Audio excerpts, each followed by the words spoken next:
اعوذ باللہ من الشیطان الرجیم بسم اللہ الرحمن الرحیم قد افلح المؤمنون۔ اور یہ کام کر گئے کون؟ اہل ایمان۔ کون سے اہل ایمان؟ الذین هم فی صلاتہم خاشعون، جو اپنی نمازوں میں خشوع اختیار کرنے والے، صرف گنتی کر کے رکعتیں پوری نہیں کرتے بلکہ ان کی نماز جو ہے وہ خشوع اور خضوع کا ایک مظہر ہے۔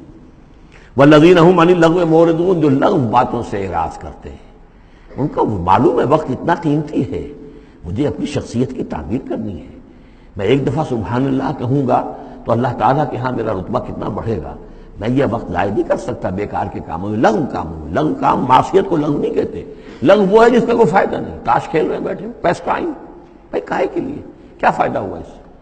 تمہارے لیے یہ وقت جو ہے یہ لائبلٹی بن گیا، یہ وقت تو سب سے بڑا ایسٹ ہے، اسی وقت میں تو تم نے بنانا ہے جو بنانا ہے، اپنے آپ کو بھی اور اپنی عاقبت کو بھی۔ الذین والذین هم عن اللغو معرضون والذین هم للزکاۃ فاعلون، جو ہر دم اپنے تزکیے کی طرف متوجہ رہتے ہیں، زکوٰۃ پر عمل کرتے رہتے ہیں۔ یہاں زکوٰۃ سے مراد وہ زکوٰۃ نہیں ہے جو ہماری اصطلاحی زکوٰۃ ہے، اس لیے کہ یہ ابتدائی زمانے کی مکی صورت ہے، ابھی زکوٰۃ کا کوئی تصور نہیں تھا۔ زکوٰۃ لغوی معنی میں اپنے تزکیے کی طرف ہمہ تن متوجہ رہتے ہیں، انہیں اپنے دامن کے داغ دھبے نظر آتے ہیں، ان کو دھونے کی ہر وقت کوشش کرتے ہیں۔ والذین هم لفروجہم حافظون، اور جو اپنی شرمگاہوں کی حفاظت کرتے ہیں، الا علی ازواجہم، سوائے اپنی بیویوں کے، یا او ما ملکت ایمانہم، یا ان کی لونیاں ہوں، فإنہم غیر ملومین، تو ایسے لوگوں کے اوپر کوئی ملامت نہیں ہے، یعنی وہ ان سے اپنی جو بھی جنسی تقاضا ہے پورا کر سکتے ہیں۔ یہ کوئی فی نفس ہی جو ہے، سیکس جو ہے فی نفس ہی ایول نہیں ہے، ایول اس کا غلط استعمال ہے۔ فمن ابتغى وراء ذلك، تو جو کوئی بھی اس سے آگے چاہے گا تو بھی حلال راستے ہیں اس سے ہٹ کر، فاولئک هم العادون، تو وہی لوگ ہیں کہ جو حد سے بڑھ جانے والے ہیں۔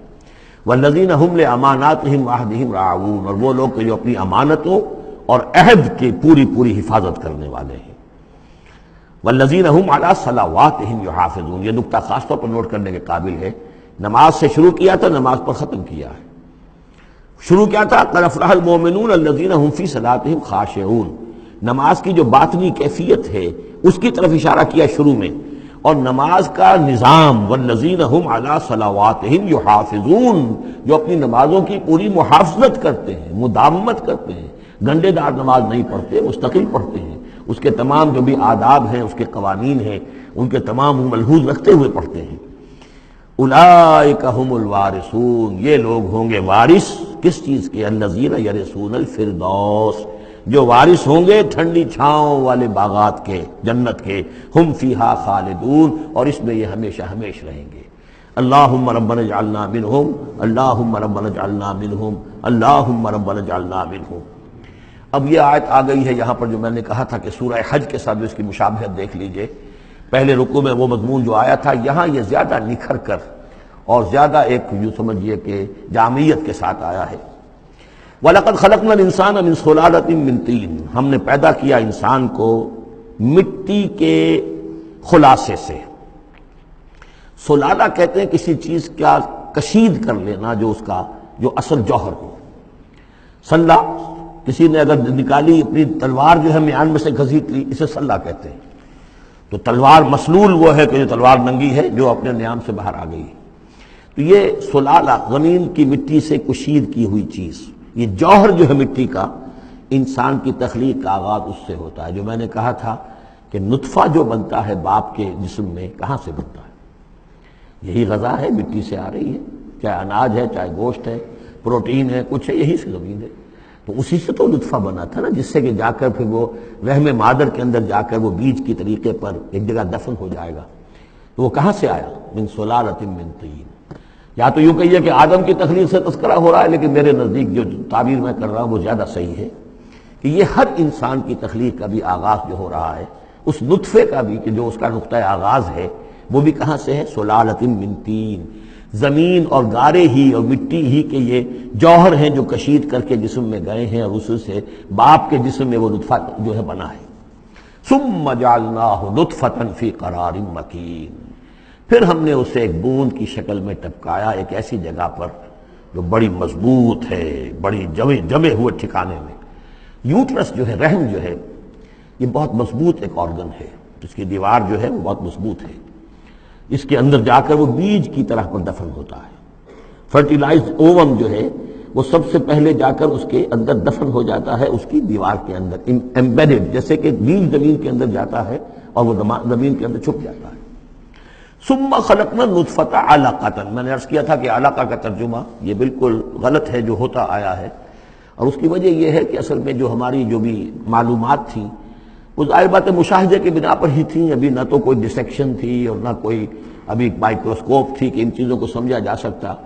تو چونکہ جب بھی کبھی کوئی فرض کیجئے کسی کا کوئی حمل ہے ابتدائی، وہ گر گیا ہے، تو نکلتا کیا تھا وہاں سے؟ جمے ہوئے خون کے لوتھڑے نکلتے ہیں۔ تو یہ سمجھا گیا کہ یہ جو پہلی شکل ہوتی ہے انسان کی جو وجود ہوتی ہے وہ رحم کے اندر یوٹرس میں، وہ جمع ہوا خون کا لوتھڑا۔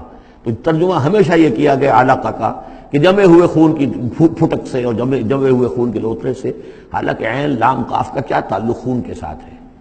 اس سے لفظ معلق بنا ہے، متعلق بنا ہے، تعلق بنا ہے، علاقہ بنا ہے۔ یہ تو لفظ جو ہے اس کے معنی کیا ہے؟ تو اب معلوم ہوا ہے ہمیں کہ صحیح مفہوم کیا ہے، کہ جب پہلے تو وہ امبیڈ ہو جاتا ہے، وہ جو نطفہ ہے ماں کے رحم کی دیوار میں، پھر وہ اس سے نکل کر لٹکنے لگتا ہے اس کے ساتھ، دیوار کے ساتھ، جیسے کہ کوئی یہ جو ہوتی ہیں لیچز کہلاتی ہیں، کیا جونک، جیسے جونک جو ہے کسی کے ساتھ چمٹ جائے اور پھر وہ لٹکی ہوئی ہو، تو جونک کی طریقے سے وہ پھر رحم مادر کی دیوار کے ساتھ لٹک گیا، معلق ہے۔ اب یہ علقہ ہے، پھر اس علقہ سے فخلقنا العلقۃ مضغۃ، اس علقہ کو ہم ایک لوتھڑے کی شکل دیتے ہیں۔ یہ وہ جو میں نے جو کیتھل مور سے آپ کا حوالہ دیا تھا میں نے ابتدائی اپنے خطاب میں، تو اس نے کہا ہے واقعتاً گوشت کا ایک لوتھڑا لے کر اپنے منہ میں رکھا، تھوڑا سا کچا تھا گوشت، پھر اسے تھوڑا سا چبایا دانت سے، اور پھر نکال کے دکھایا کہ جو شکل میرے دانتوں کی جو شکل بن گئی ہے اس پر بین ہی یہی شکل ہوتی ہے انسان کے اندر ابتدائی ایمبریو کی، اسی طرح کے نشان پڑے ہوتے ہیں۔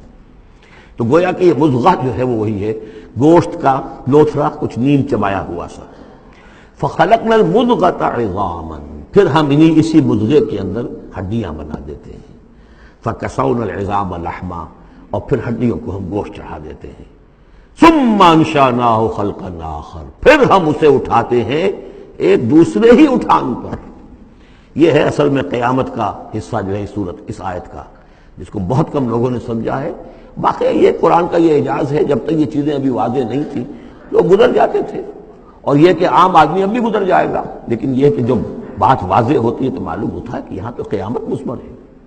امام راضی جو ہے رک گئے ہیں سورہ حدید کی اس آیت پر آ کر، هو الاول والآخر والظاہر والباطن اعلم ان هذا المقام مقام غامض عمیق مہیب۔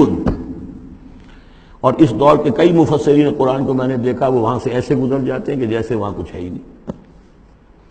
تو یہ اصل میں دیکھنے والی آنکھ سے متعلق ہے۔ اب یہاں غور کیجئے، یہاں فا اور ثم کا فرق دیکھیے۔ لقد خلقنا الانسان من سلالۃ من طین کے بعد آیا ثم۔ ثم سے جو وقفے آ رہے ہیں وہ پورے دور کے ہیں۔ اب وہ مٹی کا سلالہ جو ہے اس سے نطفہ بننا ایک مکمل دور ہے۔ ثم جعلناہ نطفۃ فی قرار مکین، پھر ہم نے اسے ایک بڑے مضبوط مکان کے اندر ایک بیج کی شکل کے اندر دفن کیا۔ یہ دوسرا دور ہے۔ ثم خلقنا، لیکن اس ثم کے بعد کتنے فا آ گئے ہیں۔ ثم خلقنا النطفۃ علقۃ فخلقنا العلقۃ مضغۃ فخلقنا المضغۃ عظاما فکسونا العظام لحما، 4 فا آ گئے۔ پھر آیا ثم انشأناہ خلقا آخر، ایک بالکل نیا مرحلہ ہے یہ۔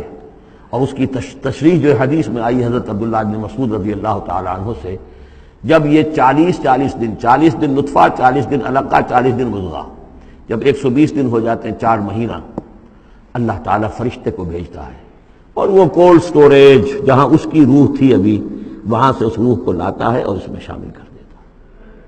اب یہ کچھ اور شے بن گئی۔ اب تک یہ صرف ایک حیوان تھا، انسان نہیں تھا۔ اب وہ حیوان انسان کے ساتھ وہ روحانی وجود انسان جو ہے جب لا کر شامل کر دیا گیا، ثم ينفخ فیہ الروح۔ لیکن اس حدیث کو بھی لوگوں نے سمجھا روح سے مراد جان ہے، حالانکہ ہمیں معلوم ہے کہ یہ جو 4 مہینے ہے تو کیا بے جان تھا وہ؟ معاذ اللہ، وہ تو جو مرد کا سپرمیٹوزوان ہے وہ بھی زندہ ہے، لیونگ ہے، ماں کا جو اووم ہے وہ بھی زندہ ہے، زائگوٹ ہے وہ بھی زندہ ہے، مردے کا تو سوال ہی نہیں۔ تو تو در حقیقت کی زندہ تو یہ سب ہے، لیکن اس کے بعد اس میں جو روح پھونکی گئی، پہلے وہ صرف حیوان تھا، اب وہ انسان بنا۔ یہ ہے ثم انشأناہ خلقا آخر، پھر ہم نے اٹھایا اسے ایک اور ہی تخلیق پر۔ فتبارک اللہ احسن الخالقین، بڑا بابرکت ہے اللہ تمام تخلیق کرنے والوں میں بہترین تخلیق کرنے والا۔ ثم انکم بعد ذلک لمیتون، پھر تم اس کے بعد پھر تمہارے اوپر موت وارد ہوگی، ایک نیا دور آئے گا تمہارا۔ ثم انکم یوم القیامت تبعثون، پھر تم قیامت کے دن دوبارہ اٹھا لیے جاؤ گے۔ یہ ہے گویا کہ حیات انسانی کے مختلف مراحل کی بہترین اور جامع ترین اس موضوع پر یہ جو ہے جگہ، یہ سروۂ سلام ہے قرآن مجید کا۔ صدق اللہ العظیم۔